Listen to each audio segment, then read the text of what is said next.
if someone has poor habits or a behavioral pattern that's giving them the results that they don't want, you could end up enabling them instead of helping them if you are giving into that. Like someone who always needs money or somebody who's always struggling with the same thing. People have to get honest with their own behavior.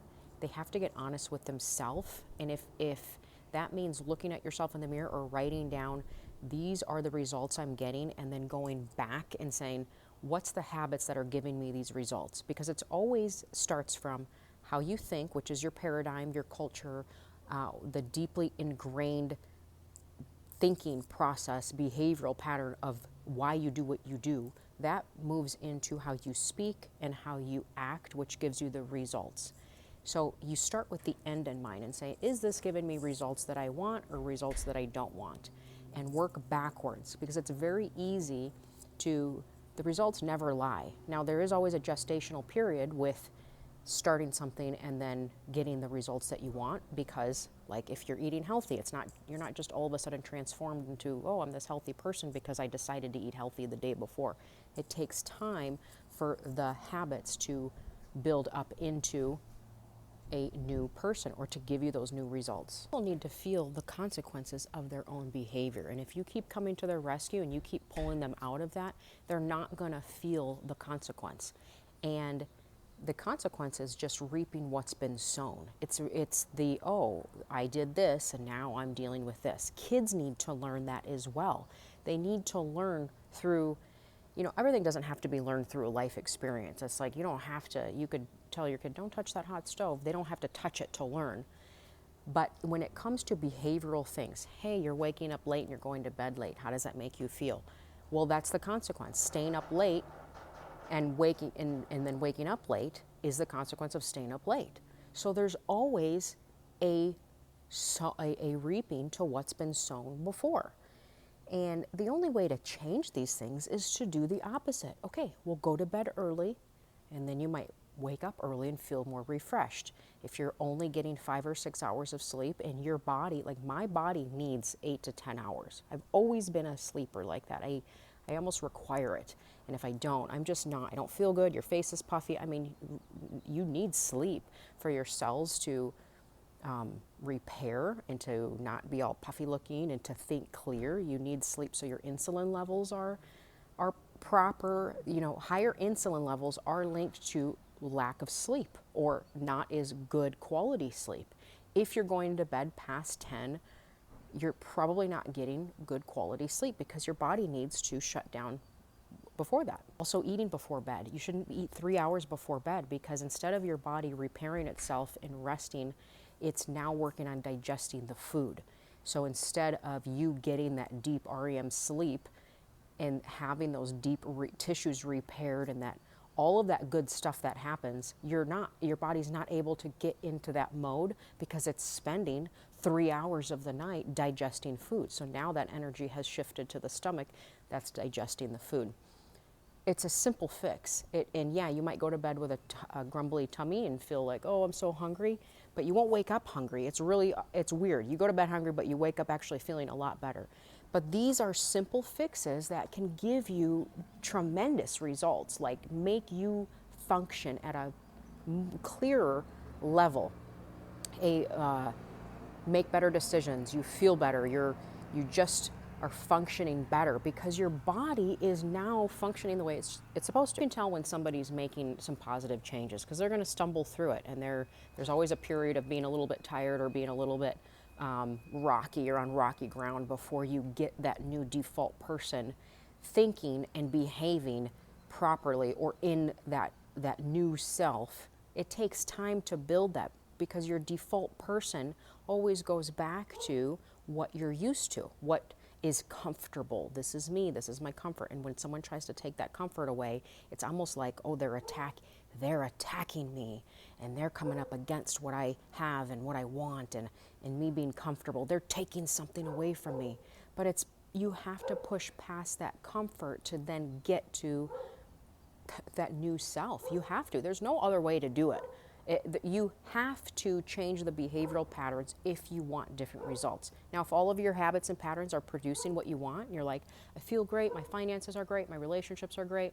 I mean, very seldom is every category like functioning at its highest, but you can choose which category you are going to go all in at first. It's the focused intensity on that one category. You have to have one thing that you're all in, you're focusing on. So if it's, hey, I'm getting my house in order, that's it. All of the intensity. Don't try to have too many mega big things at one time. You need to put all your focus in on that one thing, because it is that focused intensity that is, you're putting on those blinders and it's going to pierce through so quick. You'll be shocked at how quick you can get things done when you are ultra focused on it. So if you're like, everything in my, I'm going to get out of debt. That's my number one goal right now in this season in my life, is to get out of debt. Okay, then everything has to support that one goal. Every decision that you make is either moving you towards that goal or moving you farther away.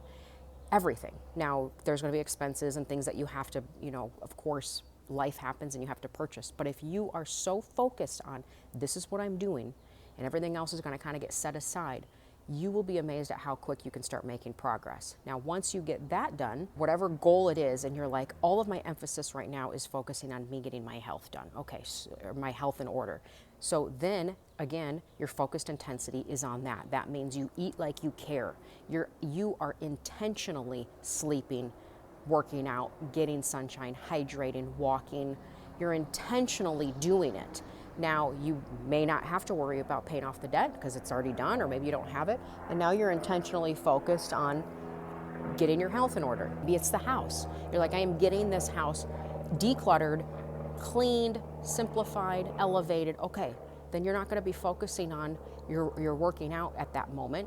Although it's not that you're not focusing on and you're neglecting those areas, it's just not the priority. So give yourself one thing, one big dominant thing at a time that you're going to move towards and you're going to focus on. And if you do this, it's like cutting down one tree at a time instead of having 10 half cut down trees. Instead of, I'm doing a little here and a little here and a little here, and I'm going all over the place trying to boom, boom, boom. One thing, focusing on that one thing, get it done. And you're going to see, you're literally rewiring your brain to think different, because when you start feeling and you start getting the new results, you're like, man, this feels good. I've never experienced this before. Sometimes we've never experienced it. Like, I have never been 100% debt-free in my whole adult life. Never. I've always had a house or a car or credit cards or whatever loan, always. And I'm now in the stage where I'm going to be 100% debt-free. I've never felt that before. So how do I know what that feels like if I've never entered that territory? So I'm all in on that area right now. All my focus and emphasis is going on that, because I know that that's going to bring me some liberation and my family some liberation on just living in freedom. Being debt-free gives you choices. It gives you freedom to choose without feeling the pressure on you have to do something because you're a slave to the lender. You are the solution to your problem. You are. It starts with you. You can't wait for the other person or the spouse or the economy or things to change around you. You're the solution. The decision causes the action, and the action produces the results. So the decision has to be made on, what are you going to do? Are you going to let time pass? You could be saying, man, a year ago I was having the same conversation and now everything's the same except worse, because now inflation's higher and I owe more. Okay, what are you going to do about it? How are you going to aggressively take control in these areas in your life without being passive? You can't take a passive stance these days. You cannot go with the flow, because the flow is going to drown you. You have to be intentionally and aggressively pushing back and going towards that freedom that you want in whatever area it is. It could be money freedom, it could be your health, it could be where you live, could be relationships or toxic relationships, could be wasted habits with eating out and drinking and socializing, could be thrifting, whatever it is. We all have something, and we're all triggered by something. Like, something causes us to move into those types of behaviors. Women like to shop when they get stressed. People like to eat when they're stressed. Okay, well, we have to then handle the stressors that are pushing us into that role that's causing us to stay behind, because you're just aging. You're just growing older. You want to not just grow older, you want to grow better. Not just let time pass, but actually developing in that time. And it starts by the little decisions that you do daily, catching yourself. You're going to stay up and watch a movie, or are you going to get rest? That's a decision. One's going to lead to one outcome, and one's going to lead to the other. Well, better be a really good movie if you're going to stay up and watch it. Each decision is leading to a separate outcome, which is determining who you are. It's determining the version of yourself that you become. There's multiple versions of yourself that could exist at one time, depending on the decisions that you're making. So you could be a overweight, burnt out, stressed out, tons of credit card, living where you don't want, over-consuming, overeating, terrible marriage. That's a version of you that could exist based on the decisions that you make to get there. There's also a version of you that could be well-rested, sound in mind, body, and soul, life in order, finances in order, house is simplified, decluttered, and elevated. You have self-control. You're working at a job that you like. You're doing what you love. You're stewarding. That's another version of you. So you have to decide, which version of myself do I want to become?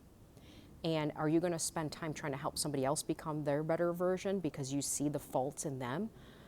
If they don't want it, you're not going to help them. You're going to enable them, and you're just going to, you can't give into somebody or give money or give time and energy into somebody that does not want to change. A lot of time it's even our own home that it's holding on to this outgrown version of ourselves. So every time you get home, it reminds you of that person that you're trying to not be. It reminds you of your old habits. It reminds you, it's a stale, cluttered, dark, chaotic. It reminds you of what you're trying to get rid of. And this is why I always tell people, like, if you have to move, move. Because a fresh space will prompt you to not only get rid of things, but it'll help you get a fresh perspective and start over. Sometimes I personally think moving is a great idea if you have the ability to say, you know what, this past season is gone, and it's going to catapult you into that new season. If it's going to be like a launching pad to help you, then do it. If it's not, and you don't require that big jump, and you can do it on your own, then tackle, and you can't move or whatever, then tackle the space that you have and get rid of the pieces that are reminding you of your past self if it's keeping you stuck. Because everything in your home is speaking to you somewhere, some way. And if it's reminding you of what you're trying to move from or move past, you have to remove those things so they're not subconsciously triggering, oh, this is what you were. You bought this when you were having an argument with someone. Now that piece is always going to remind you of something. Or you're holding on to this because such and so gave it to you even though you don't talk to that person anymore. It's reminding you of something. So you have to remove before you start clearing and getting things in order. So it's the process of elimination before you start organizing. Clear the things that are no longer working in your life. Don't hold on to it because of fear of something. Learn to let these things go and free yourself. Your life is way more important than any stuff you have in your house. It's way more important than anything that you're holding on to from your past. Your life is to live, to steward, to honor God, to do what you're called to do. And we have to be willing to make the necessary changes to do all of those things. So I encourage you today, if you're feeling like, oh, I'm not getting anywhere or whatever, take a good look at yourself, your own habits, and start removing those things that are not serving you. Start removing the clutter, start removing the things that might be making you feel anxious, and pick one thing that you're going to focus on. One thing, whether it's your health or your home or your finances. If you have a business, go all in on your business before you start another venture. Handle what you have first before you start bringing in extra things or extra to-dos or priorities. Pull back, say no, handle what you have, and then once you get those things up and running and going and going in the direction that you want to go, then you can start branching out a little bit. But start with what you have first.